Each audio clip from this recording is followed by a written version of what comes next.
샬롬, 평안하셨습니까? 네, 오늘 귀한 안식일에도 하늘로부터 내리는 신령한 안식일의 축복들 누리는 시간 되시기 바라겠습니다. 자, 우리 먼저 고린도전서 11장 23절로 26절을 다시 한번 읽어보겠습니다. 고린도전서 11장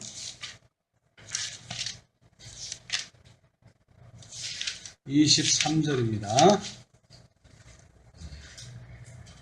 내가 너희에게 전한 것은 주께 받은 것이니 곧 주 예수께서 잡히시던 밤에 떡을 가지사 축사하시고 떼어 가라사대 이것은 너희를 위하는 내 몸이니 이것을 행하여 나를 기념하라 하시고 식후에 또한 이와 같이 잔을 가지시고 가라사대 이 잔은 내 피로 세운 새 언약이니 이것을 행하여 마실 때마다 나를 기념하라 하셨으니 너희가 이 떡을 먹으며 이 잔을 마실 때마다 주의 죽으심을 오실 때까지 전하는 것이니라.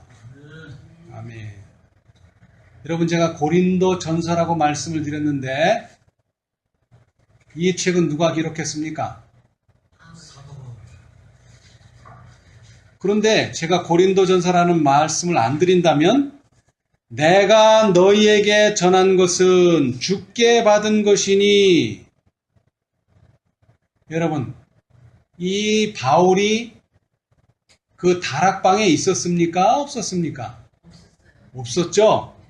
그런데 이 말씀을 쭉 읽다 보면 마치 그가 그 다락방에 있었던 것처럼 말하고 있습니다. 그리고 그가 이렇게 말했어요.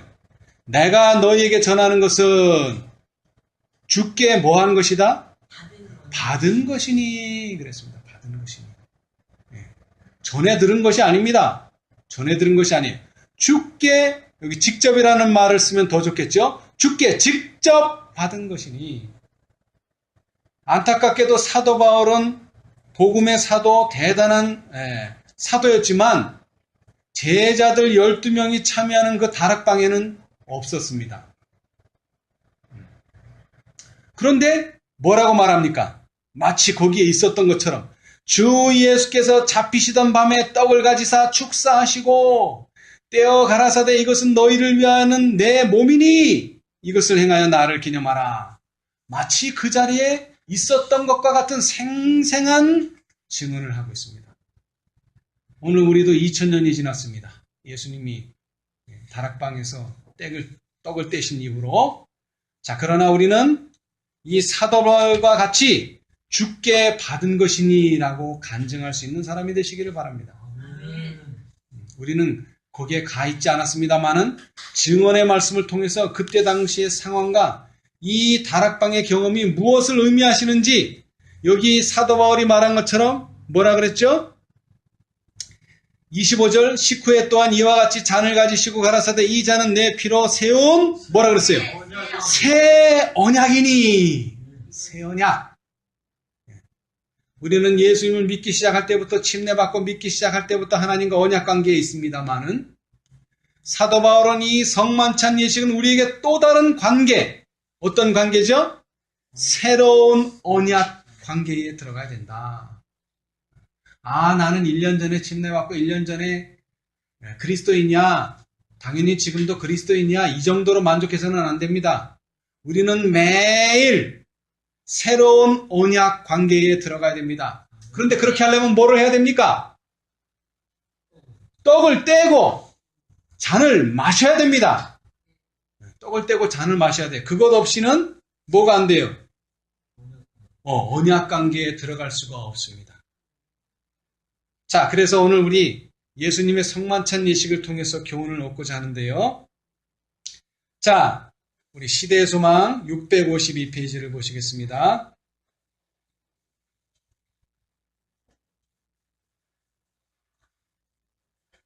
(652페이지)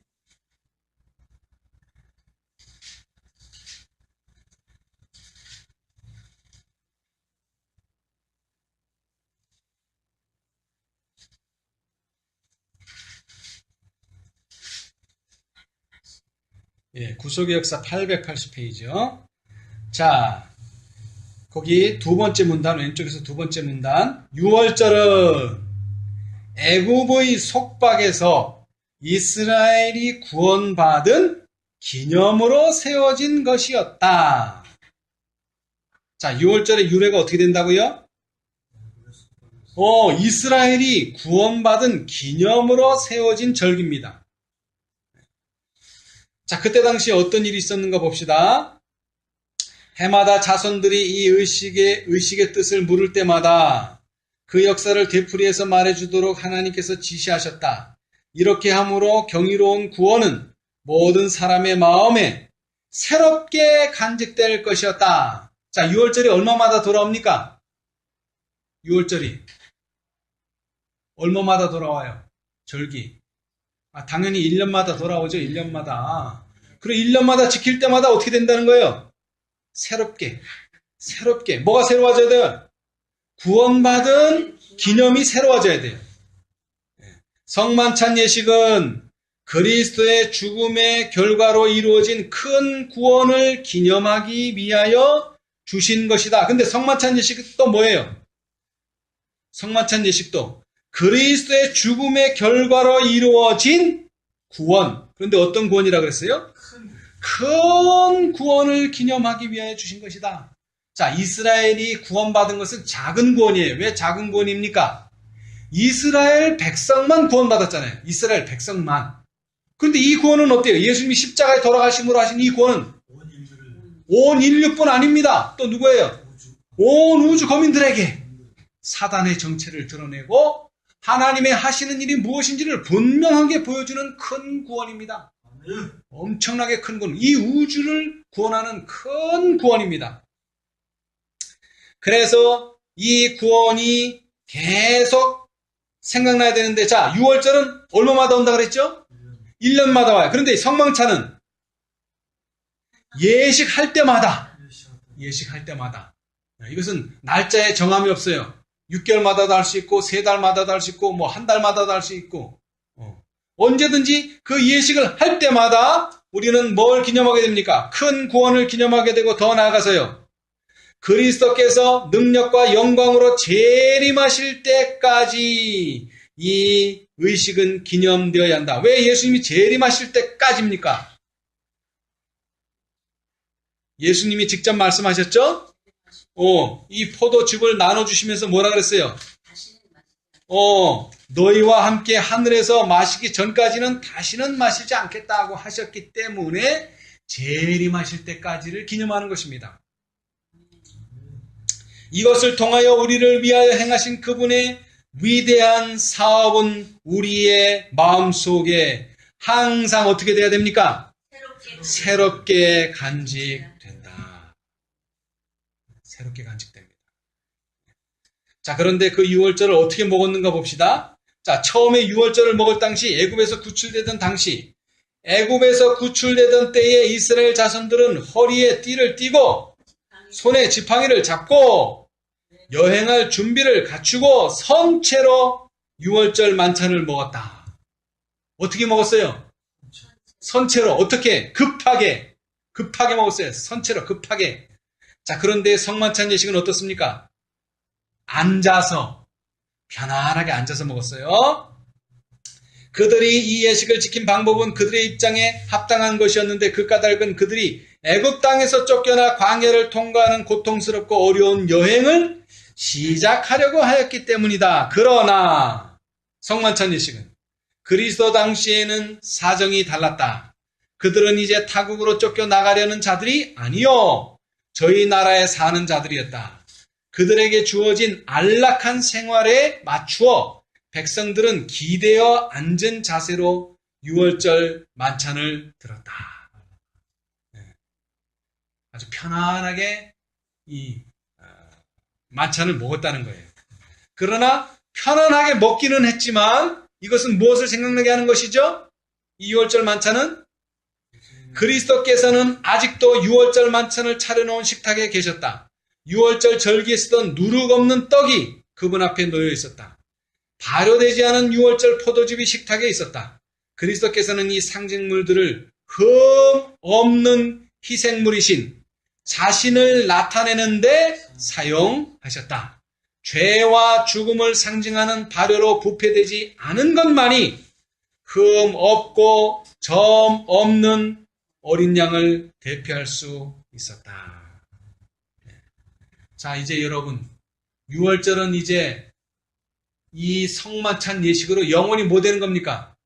4,000년 동안, 무려 4,000년 동안, 유월절은 4,000년이 아니지만 제사제도 자체가 얼마나 됐어요? 4,000년이 됐어요. 아담과 하와, 아벨과 가인의 제사 들어보셨죠? 그때서부터 제사제도가 이어왔는데 지금 이제 예수님께서는 그 모든 것을 뭐 하시려고 하십니까? 폐하시려고. 왜 폐하십니까? 그렇게 되겠다는 약속이 실제로 이루어지니까 더 이상 제사 드릴 필요가 없는 거예요, 이제. 그 다음에 더 이상 유월절을 기념할 필요가 없어요. 대신 이제 유월절 대신에 예수님께서는 새로운 예식을 하나 마련해 주셨는데 그것은 무엇입니까? 성만찬 예식입니다. 그러나 이 성만찬 예식은 예식을 하기 전에 먼저 뭐로 준비되어 와야 합니까? 세종 예식으로 준비를 하고 와야 합니다. 이 세종 예식으로 준비되지 않은 사람들은 아무리 예수님의 살, 예수님의 피라고 하는 떡과 포도즙을 먹고 마셔도 은혜가 되지 않습니다. 왜냐하면 준비되지 않은 채로 그 자리에 참석했기 때문에. 사도 바울은 그것을 이렇게 말했죠. 그러므로 누구든지 주의 떡이나 잔을 합당치 않게 먹고 마시는 자는 주의 몸과 피를 범하는 죄가 있느니라. 우리의 구원의 큰 기념으로 하나님께서 주신 약속의 성취로 먹고 마셨던 그게 오히려 뭐를 만든다는 거예요? 준비되지 않고 그것을 예식을 행하면 죄를 만든다는 것입니다. 오히려 죄를 없이 하고 하나님과 관계를 돈독하기 위해서 했던 예식이 그런 준비 없이 하게 되면 오히려 죄를 짓는 일이 되어버립니다. 그래서 예수님께서는 이 예식 전에 세종 예식을 통해서 마음이 정결해진 사람들만이 이 예식에 참여할 수 있도록 허락하셨어요. 우리는 다 예수님의 살과 예수님의 피를 먹기를 원하는 자들입니다. 맞습니까? 네. 자, 그런데 이 자리에 예수님께서 말씀하신 깨끗하지 않은 사람이 한 사람 있었습니다. 여러분이 알다시피 누굽니까? 유다입니다. 유다. 예수님은 분명히 이 자리에 유다가 합당치 않다는 것을 알고 계셨죠. 그런데 예수님께서는 유다를 제외시키지 않았습니다. 왜 제외시키지 않았을까요? 왜 제외시키지 않았을까요? 네, 그것은 그에게 주어진 마지막 기회였습니다. 마지막 기회. 그런데 그는 이 떡과 그런데 여러분 잘 보세요. 자, 요한복음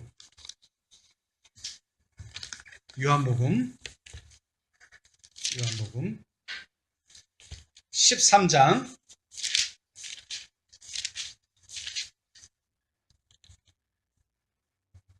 요한복음 13장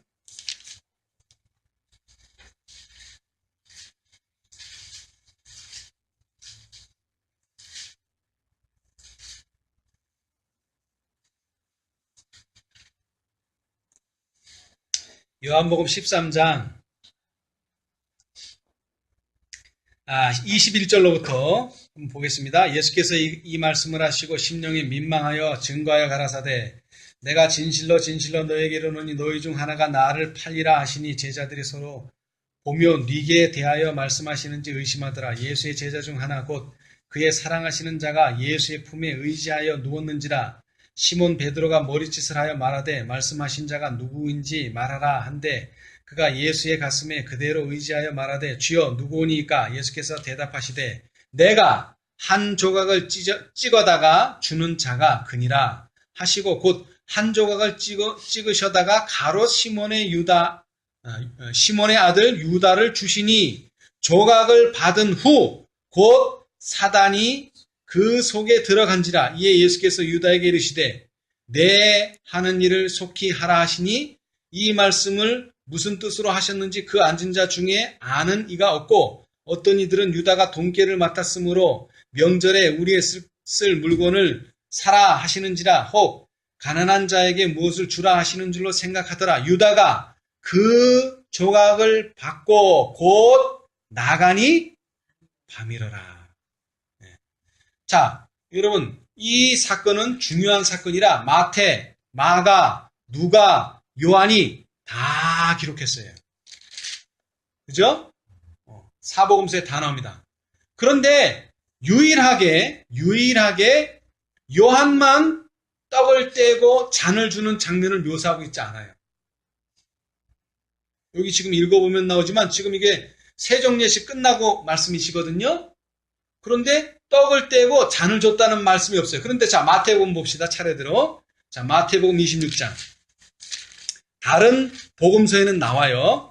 자, 마태복음 26장 20절로부터 보면 저물 때에 예수께서 12 제자와 함께 앉으셨더니 저희가 먹을 때 이르시되 내가 진실로 너에게 이르노니 너희 중 한 사람이 나를 팔리라 하시니 저희가 근심하여 각각 여짜오되 이거 똑같은 내용이죠. 그죠? 그래서 누가 판다 그랬어요? 누가 판다 그랬어요? 이 조각을 주는 자가 판다고 요한복음에는 말했죠? 그런데 여기에는 답이 없어요. 자, 24절. 인자는 자기에 대하여 기록된 대로 가거니와 인자를 파는 그 사람에게는 화가 있으리로다.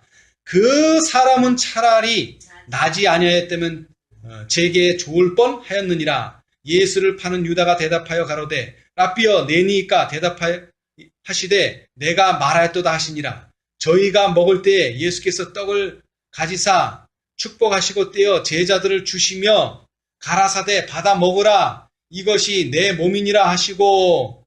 여기는 나오죠. 떡을 떼고 잔을 주는 게 나와요. 근데 요한복음에는 없었죠. 자, 그런데 지금 그 앞전에 뭐가 나왔어요? 예수를 파는 유다가 대답하여 가라되 라삐어 내니까 대답하시되 내가 말하였도다. 그러고 예수님께서 뭘 하셨을까요? 떡을 한 조각 떼서 주었죠. 그랬더니 유다가 어떻게 해버렸어요? 유다가 그 조각을 받고 곧 나가니라. 그래서 정확히 여기 표현은 되어 있지 않지만 유다는 떡은 먹었는데 뭐는 먹지 못했나 하니까 잔은 먹지 못했어요. 그걸 하기 전에 나가버렸어요. 스스로 나갔어요. 스스로. 예수님, 야, 너는 예식이 안 맞으니까 너는 나가가 아니죠? 스스로 나갔어요. 자, 그 다음에 또 마가복음 봅시다. 마가복음 14장.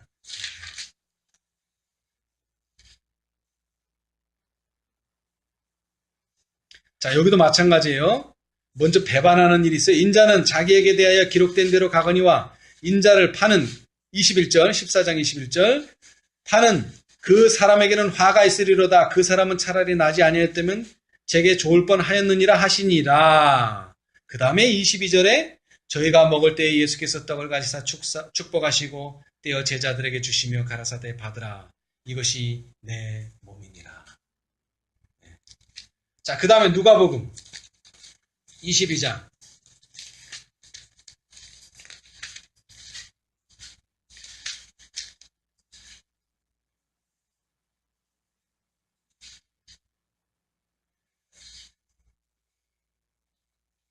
자, 여기에는 유다의 배반하는 일이 없어요.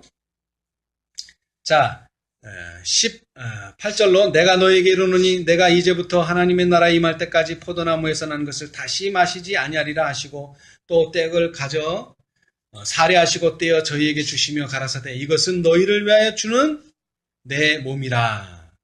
그죠? 그리고 또 피를 나눠주시고 그러나 나를 파는 자의 손이 나와 함께 상위에 있도다. 인자는 이미 작정된 대로 가거니와 그를 파는 그 사람에게는 화가 있으리로다 하시니 저희가 서로 묻되 우리 중에 이 일을 행할 자가 누구일까 하더라. 자, 여기는 순서가 또 바뀌었죠. 성만찬 예식을 하신 다음에 질문하는 장면이 나오죠. 그래서 정확히 저도 전에 나갔는지 후에 나갔는지 모르겠어요. 자, 그런데 여기서 중요한 것이 한 가지가 있는데요.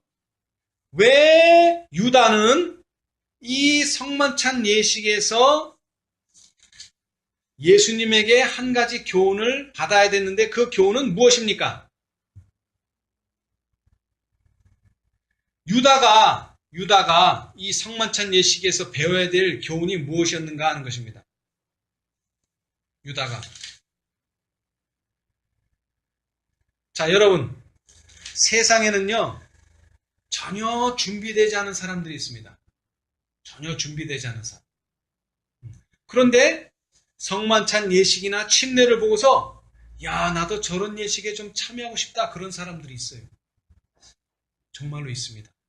자, 그런데 그런 사람들을 어떻게 해야 됩니까? 그런 사람들, 나 성만찬 예식 좀 하고 싶습니다. 왜? 성만찬은 뭐 전에, 뭐 후에 온다 그랬죠? 세종 예식을 하는 거 보니까 참 신기한 일을 하네, 사람들이. 예수도 모르고 교회도 안 다니는데, 참 신기한 일을 하네 하면서, 나도 좀 하고 싶다고 참여하고 싶은 사람들이 있어요. 그러면 그런 사람들은 어떻게 해야 됩니까, 우리가? 전에는 상당히 생각을 많이 했어요. 왜냐하면 이 예식 자체가 누구를 위한 예식입니까? 이 예식 자체가. 이 예식을 누구한테 했어요, 예수님이? 제자들한테만 하셨어요, 제자들. 이 예식은. 그래서 그때 당시에는 제자들만 볼 수 있었지만 우리 교회는 모든 사람이 볼 수 있는 곳에 있기 때문에 어떤 이방인이 와가지고 발을 씻기는데 너무나 예식이 좋아서 참여하고 싶은 마음이 생기는 사람들도 있어요. 그럴 때 화이프는 이렇게 권면하셨어요.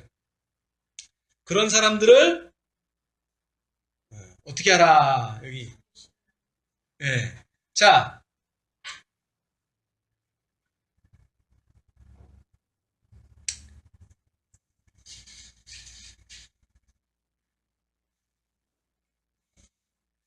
여기에 882페이지에 자, 656페이지, 658이라고 썼는데 사실은 그게 656페이지가 맞는 것 같아요. 자, 거기에 보면 그리스도의 모범은 성만찬 예식의 사람들을 제외시키는 것을 금하신다. 자, 그 이유를 여기 위에서부터 읽어보면 더 확실합니다. 예수께서는 처음부터 유다에 대하여 알고 계셨지만 그의 발을 씻기셨다. 그리고 배반자는 성만찬을 나누는 일에 그리스도와 자리를 같이 할 수 있는 특권을 가졌다. 자, 유다도 참여를 했네요. 그죠? 오래 참으시는 구주께서는 죄인이 당신을 받아들여 회개하고 죄의 더러움을 씻도록 온갖 권유를 다 하셨다. 그런데 유다일지라도 뭐를 참여해야 돼요? 세종예식은 참여해야 돼요. 유다일지라도 세종예식을 참여하지 않고 그 자리에 오는 것은 합당치 않는 자예요. 그러나 세종예식에 참여했다면 거기에 참여할 수 있어요.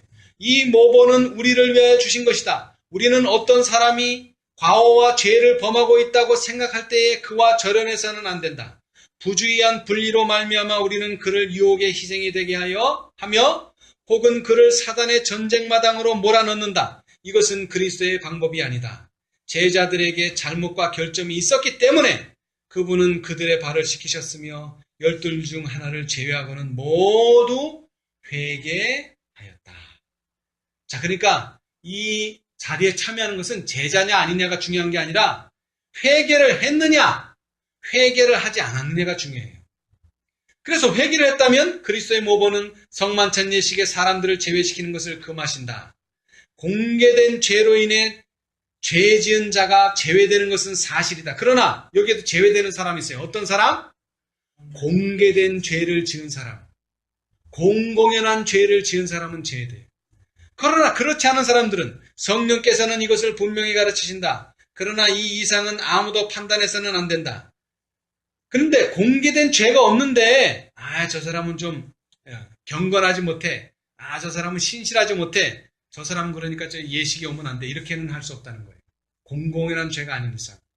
하나님께서는 누구를 이 경우에 참석시킬 것인가를 말하는 것을 사람들에게 맡기지 않으셨다.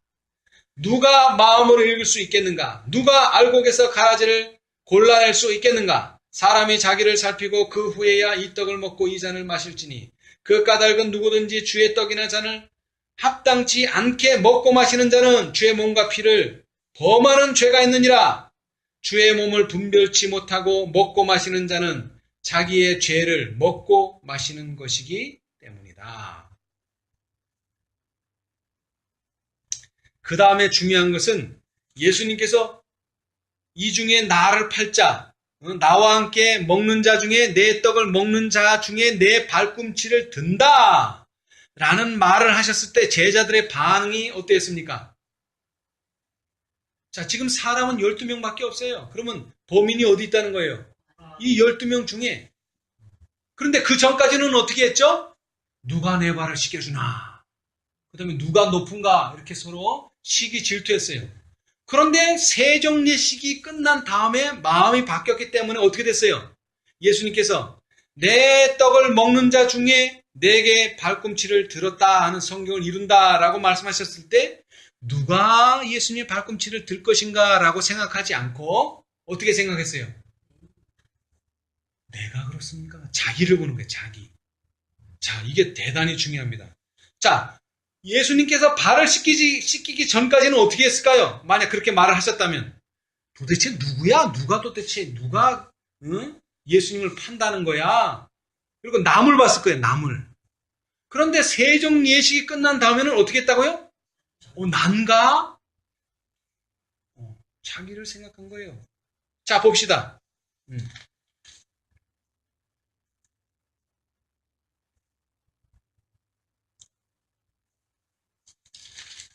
자, 자기를 보았다는 내용이, 자,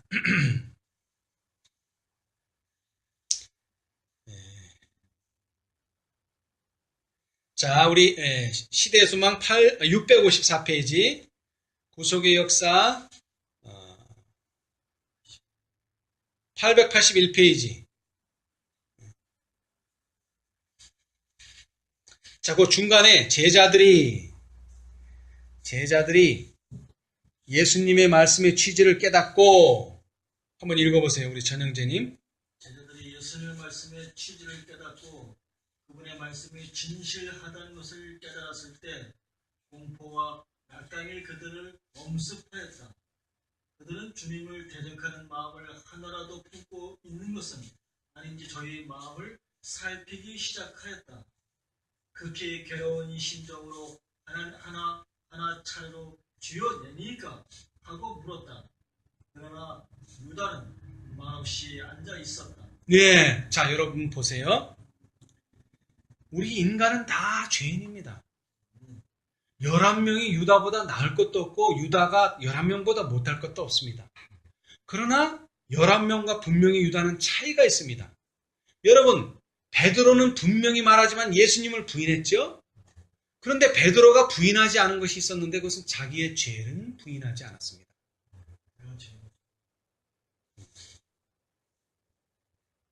자, 여러분, 우리는 예수님을 부인할 수도 있어요.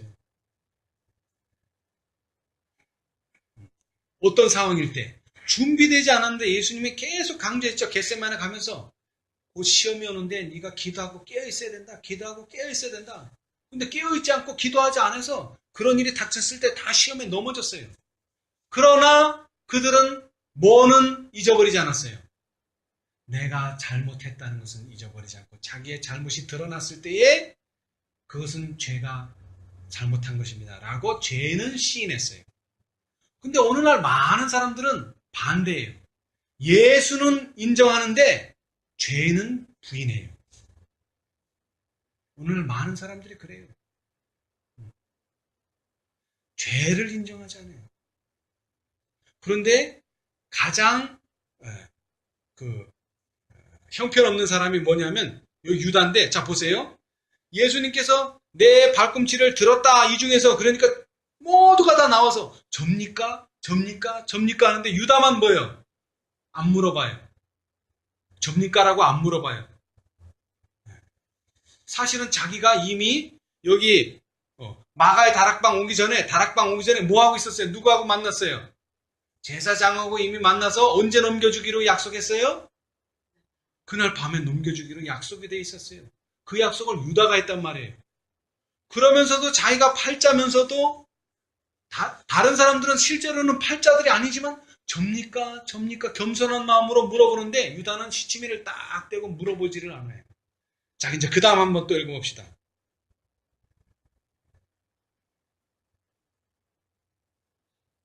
자, 읽어보세요. 깊은 고민 가운데 쌓였던 요한이 마침내 주여 누구니까 하고 물었다. 이에 예수님께서는 나와 함께 그릇에 손을 넣는 그가 나를 팔리라 인자는 자기에게 대하여 기록된 대로 가거니와 인자를 파는 그 사람에게는 화가 있으리로다. 그 사람은 차라리 나지 아니하였다면 제게 좋을 뻔하였느니라고 대답하셨다. 제자들은 주여 내니까 하고 물으면서 피차에 얼굴을 자세히 살펴보았다. 이제 유다의 침묵은 모든 사람의 시선을 끌었다. 질문들과 놀라움을 표현하는 일로 혼란한 가운데 유다는 요한의 질문에 대답하신 예수님의 음성을 듣지 못하였다. 그러나 이제 제자들의 감시를 피하려고 유다는 그들처럼 라비어 내니까? 라고 물었다. 예수께서 엄숙하게 내가 말했도다라고 대답하셨다. 네. 여러분, 노아의 당시, 롯의 당시, 그때 얼마나 많은 죄인들이 있었습니까?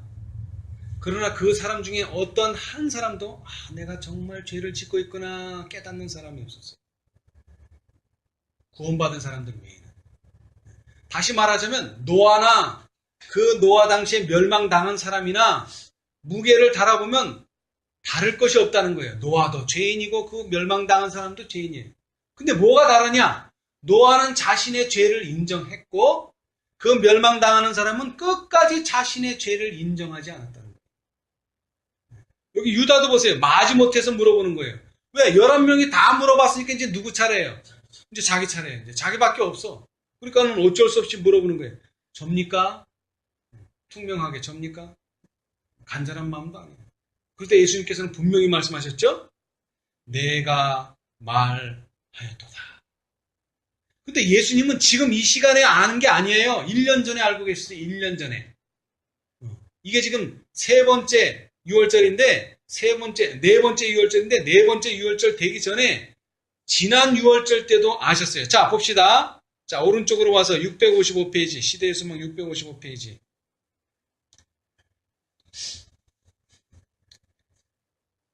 자, 655페이지. 자, 그런데 예수님께서 이 유다의 죄를 지적하신 것은 유다의 잘못을 드러내서 유다를 마음 상하게 하려고 하는 그런 목적이 아니라 무슨 일? 지금 예언한 거잖아요. 그죠? 지금 유다가 팔지는 않았죠? 팔기로 약속해 있고 그렇게 하기 위해서 이제 떡을 먹자마자 나갔어요. 그래서 그가 할 일을 예수님께서 예언하셨기 때문에 이 예언이 성취될 때 예수님의 제자들은 뭘 기억해야 됩니까?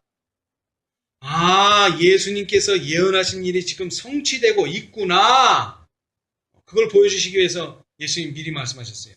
자, 거기에서 쭉 내려오시면은 다 읽을 수는 없고 예수께서 12를 택하였지만 그 중에 하나는 마귀라는 것을 1년 전에 제자들에게 이야기하셨다. 자, 요한복음 6장 70절, 71절.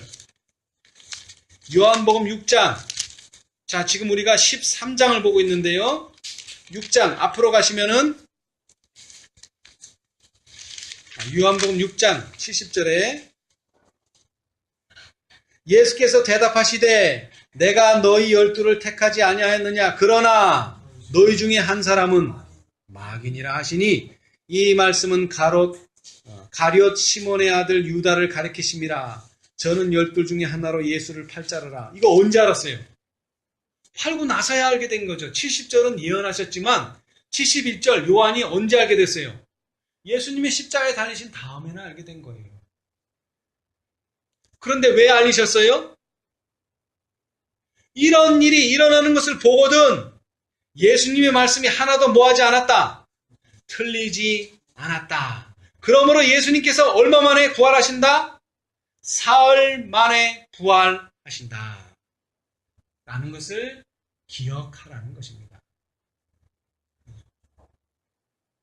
자, 그런데 예수님께서는 이 유다를 뭐라고 말씀하셨어요? 반역자라 그랬어요. 반역자. 여러분, 7장이 일어날 때 여러 사람들이 부활하게 될 것입니다. 어떤 사람들이 부활합니까? 14만 4천인 셋째 천사의 기별을 믿고 죽었던, 주 안에서 죽었던 자들도 일어나지만 또 어떤 사람들이 일어나요? 12장 1절, 다니엘서 12장 1절과 그 다음에 계시록에 나오는 말씀처럼 그를 찌른 자들도 볼 것이요. 보기 위해서 일어나게 될 것입니다. 그런데 그것을 선지자는 이렇게 말씀하셨어요. 자, 각시대 대쟁투 637페이지 그런 특별한 부활을 말씀하시면서 637페이지 구속역사 1669페이지 오른쪽 단 맨 밑에 무덤은 열리고 땅의 티끌 가운데서 자는 자 중에 많이 깨어 영생을 얻는 자도 있겠고 이 사람들은 누굽니까? 14만 4천인이고 그죠? 수욕을 받아서 무궁히 부끄러움을 입을 자도 있을 것이다. 이 사람 또 누구예요? 찌른 자죠. 자, 다니엘은 이렇게 말했고 자, 셋째 천사의 기별을 믿고 죽은 사람들은 모두 영화롭게 된 몸으로 무덤에서 나와 하나님의 율법을 지킨 자에게 주는 하나님의 평화의 언약을 듣는다. 요한계시록 1장 7절에는 그를 찌른 자들 누구라 그랬느냐 하면 그리스도의 죽음의 고통을 조사하고 조롱한 자들. 언제 사람들이에요? 지금부터 2000년 전의 사람들이죠. 그러나 그 사람들만 뿐만 아닙니다. 그리스도의 진리와 그분의 백성들을 몹시 핍박한 자들 또한 일어나서 영광 중에 계신 그분을 쳐다보고 충성되고 온순한 사람들에게 주어지는 영광을 보게 된다. 그리스도의 진리를 몹시 핍박하고 그 다음에 하나님의 백성들을 몹시 핍박한 자들도 이때에 일어나게 될 것입니다.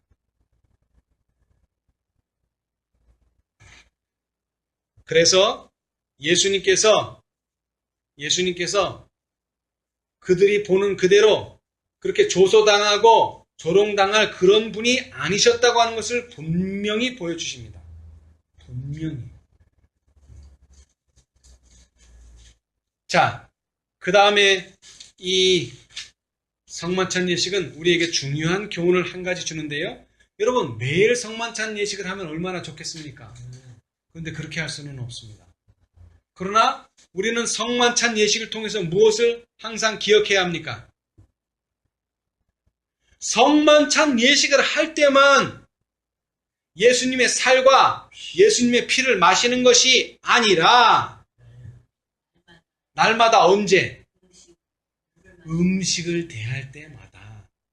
음식을 대할 때마다 성만찬 예식에 준하는 경험을 해야 된다는 것입니다. 이것이 오늘 우리에게 주시는 참으로 놀라운 약속입니다. 자, 봅시다. 시대의 소망 660페이지, 구속역사 883페이지. 우리 오른쪽 단 맨 밑에 우리 주께서는 인자의 살을 먹지 아니하고 인자의 피를 마시지 아니하며 너희 속에 생명이 없느니라. 아니하면 너희 속에 생명이 없느니라. 내 살은 참된 양식이요 내 피는 참된 음료로다. 이거 어디서 하신 말씀입니까? 성만찬 예식 때 하신 말씀이 아니고 5,000명을 먹이신 다음에 하신 말씀이에요. 5,000명을 먹이신 다음. 자, 그랬는데 자, 우리 한번 봅시다. 요한복음 6장.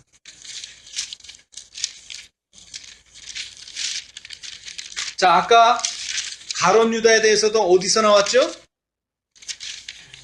요한복음 6장이죠. 똑같은 장 6장이에요. 자, 요한복음 6장에 예수님께서 자 보세요.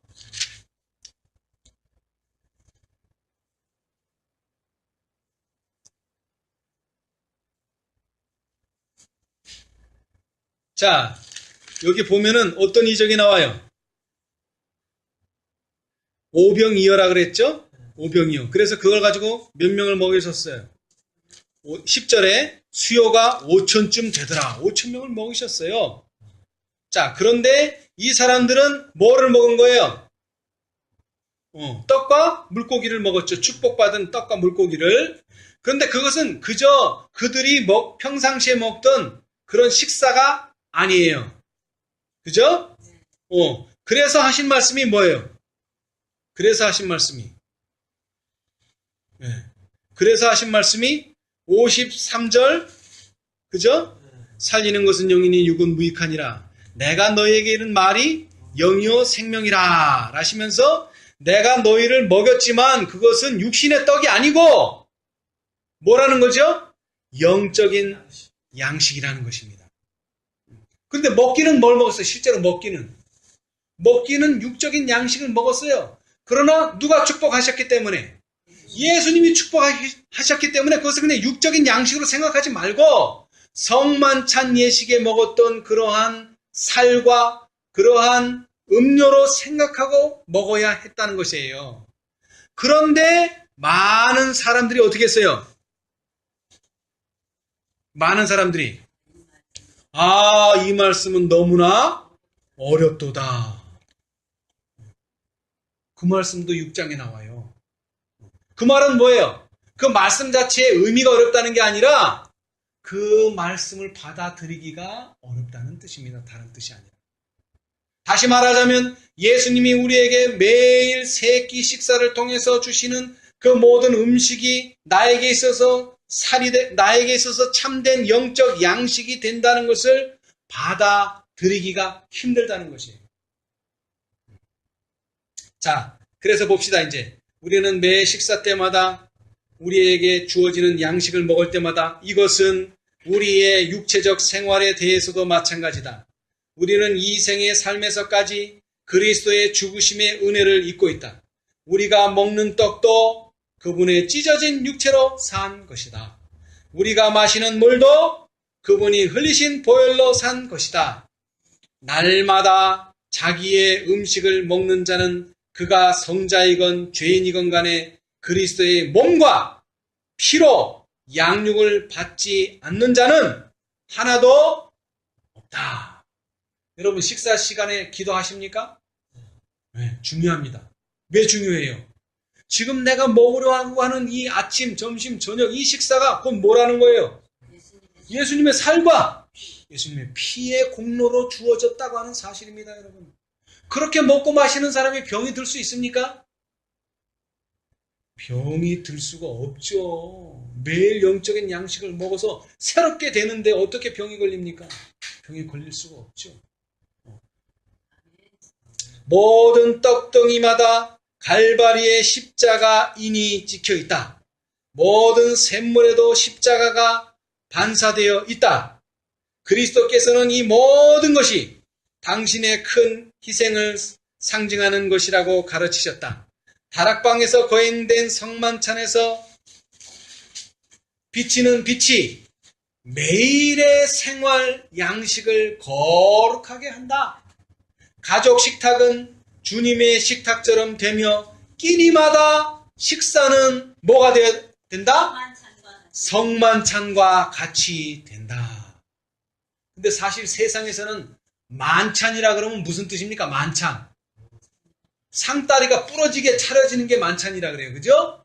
잘 차려진 게 만찬이에요. 그런데 예수님이 말씀하시는 만찬은 그런 게 아니에요. 뭐가 만찬이에요? 예수님의 만찬은. 지금 네 앞에 변변치 않은 음식이 차려졌을지 몰라도 성만찬 예식을 생각하고 감사하게 먹는 사람은 그것이 뭐라고요? 예수님의 살과 예수님의 피가 된다는 사실입니다. 그것이 예수님의 살과 피가 될 때에 그것이 바로 만찬입니다. 여러분. 다시 말하면 우리는 매 끼니를 어떻게 먹고 마셔야 돼요? 예수님의 성만찬으로 먹고 마셔야 됩니다. 그런 사람들은 매일 새로운 힘을 얻는 사람들입니다. 그렇다고 해서 또 병들었다고 해서 또 저 사람은 성만찬을 안 먹었구나 또 그렇게 판단하시면 안 돼요. 자, 그러나 우리는 이 세상을 살되 행복하고 건강하게 살기 위해서는 매 끼니마다 어떻게 먹어야 된다고요? 성만찬이 되게 먹어야 된다는 거예요. 자, 다시 한번 강조합니다.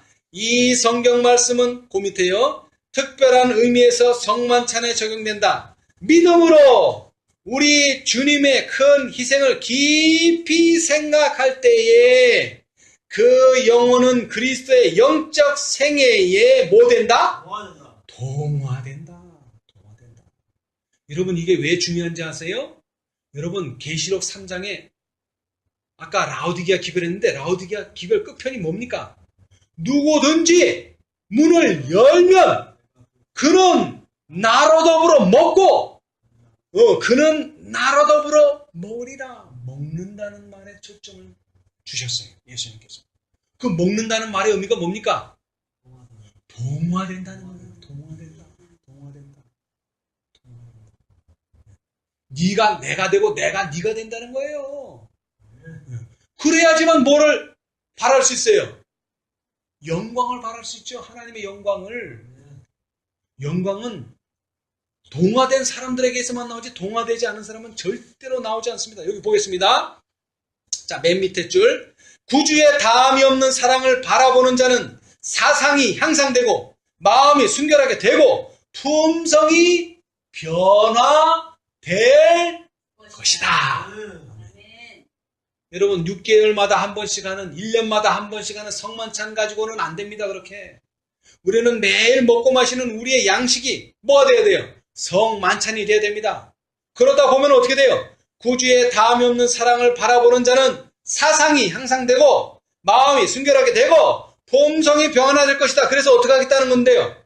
그는 나아가 세상의 빛이 될 것이며 이 오묘한 사랑을 어느 정도 반사하게 될 것이다. 그렇게 되면 어떻게 돼요? 그의 영광으로 땅이 환해지다. 아멘. 여러분 큰 외침을 하고 늦은 비를 받으려면 우리는 매일 이 성만찬 예식에 참여해야 됩니다. 다시 한번 읽겠습니다.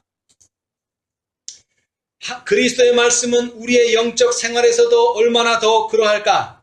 예수께서는 내 살을 먹고 내 피를 마시는 자는 영생을 가졌다고 선언하셨다. 우리를 위하여 갈바리의 십자가 위에서 버리신 생명을 받아들임으로 우리는 거룩한 생애를 살 수 있다. 그리고 그분의 말씀을 받아들이고 그분이 명하신 일을 행함으로 우리는 이 생명을 받아들인다.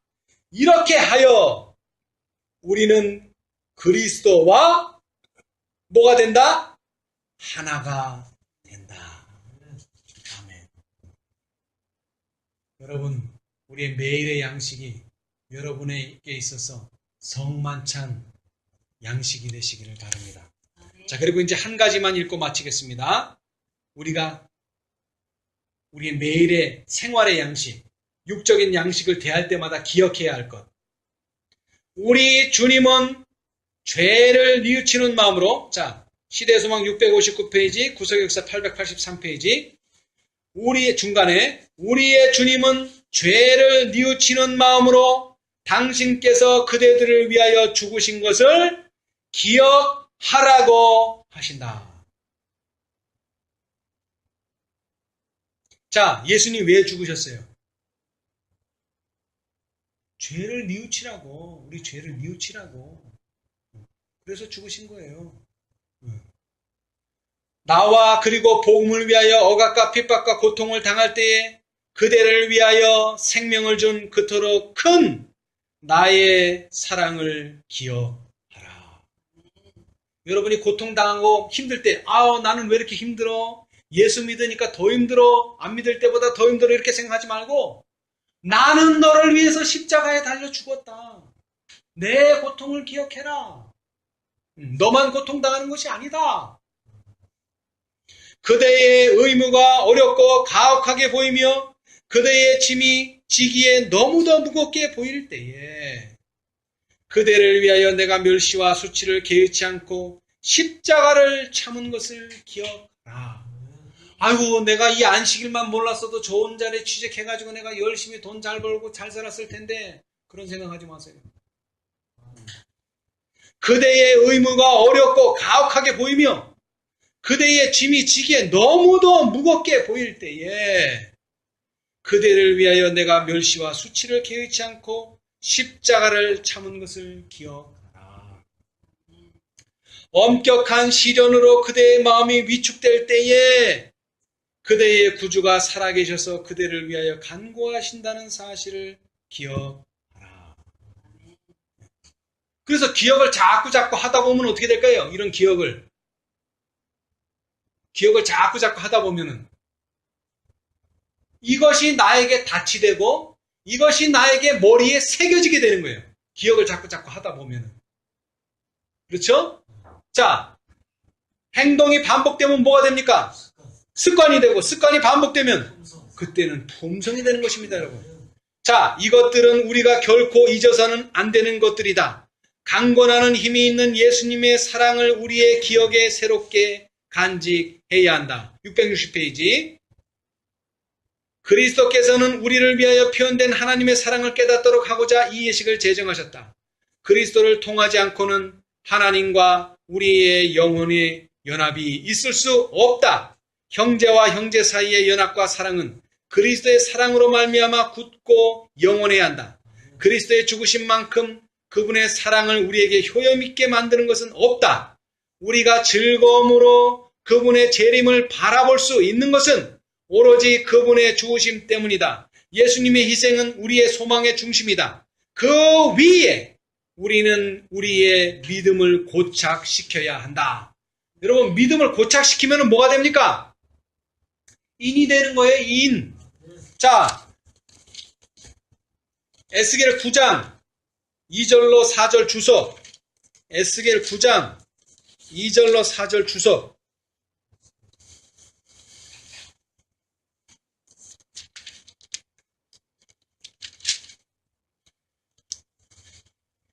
이는 진리 가운데 굳게 서는 것임.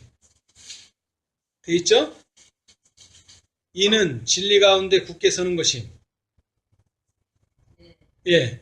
하나님의 이는 사람이 볼 수 있는 어떤 표나 도장이 아니라 영적으로나 지적으로 진리에 굳게 서는 것이며 따라서 그들은 흔들릴 수가 없게 되는 것이다. 아멘.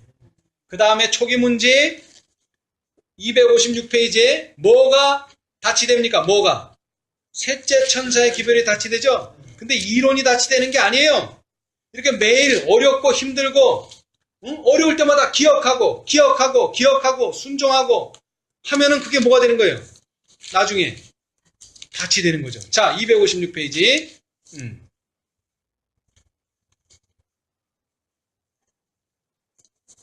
셋째 천사의 기별을 받아들인 자들 중 많은 사람들이 그 전에 전했던 두 천사의 기별을 체험하지 못하였다. 사단은 그것을 알고 그의 악한 눈을 그들에게 돌려 저들을 넘어뜨리려고 했다. 그러나 셋째 천사는 저들을 지성소로 향하게 하였으며 과거의 기별들의 경험을 가진 자들은 그들에게 하늘 성소의 길을 가리켜 주었다. 많은 사람들이 세 천사의 기별 가운데 있는 완전한 진리의 연결을 보고 그 순서대로 즐거이 받아들여 믿음으로 예수님을 따라 하늘 성소에 들어갔다. 이 기별들은 하나님의 백성들에게 닻이 된다고 하였다. 어떤 의미에서 닻이 되느냐?